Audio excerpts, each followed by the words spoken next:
soo dhawaada saaxiibayaal waa mar kale muuqaaladii aad ka daawan jirteen bartanaaway fadlan dad cusubtaan ugu soo bir hadda hor oo joogtana share like halkaas isku mid inuu wadaag aragtida oo muhiim maanta waxaan xoog ka taamo doonaa dagaalada ka socda Soomaaliya iyo qabiilada say isu dirayaan horta qabiilka muxmo waxa waaye waa wax la isku aqoonsado oo la isku fahmo oo la isku afgarto laakiin in loo isticmaalo in la isku diriro ma fiicno mid kale hadii dib loo fiiriyo oo dib loo raaco waxa sababa dhalinyarta shaqalaanta hayso iyo odayaasha ay ka tirinin samaha labadaas way sababtaa marka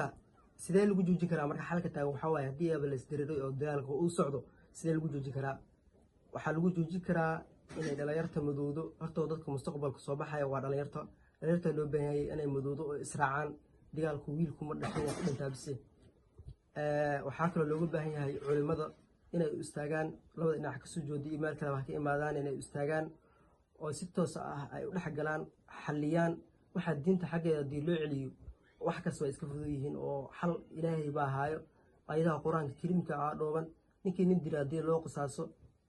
ninkii beertiis kale waxa beer hadii lacala beer la isku haysta ninkii beertiisa lehna marqaati uu leeyahay wax weyn ma aha wax iska fudud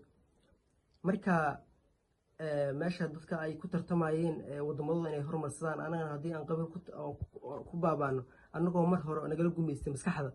waxa nagala guumeystay waxa waaye anaga isku handiri marka nooma fiicno marka culimada iyo dhalinyarta ha u istaagaano inay joojiyaan dagaalada qabiilada waddanka ku socdo dhalinyartuna waa inay helaan horta waxbarasho ama dhaqaalo ama shaqo waxay ahaataba waxay ku mashquulaan hadii dhalinyarta ay waayaan waxbarasho fiican la waayo ama shaqo fiican la waayo waxa dib lagu naqaa qabiilkii iyo waxyaabaha xunta aad looga noqonaa marka madaxweynayaasha waxa looga baahan yahay in ay ka taxadiraan dhalinyarta mustaqbalka soo socda ay fiirsanaan tooda bas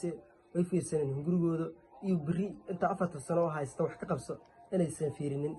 muuqaalkeena maanta inta soo kugeeyo. Assalaamu calaykum waraxmatullaahi tacaala wabarakaatuh.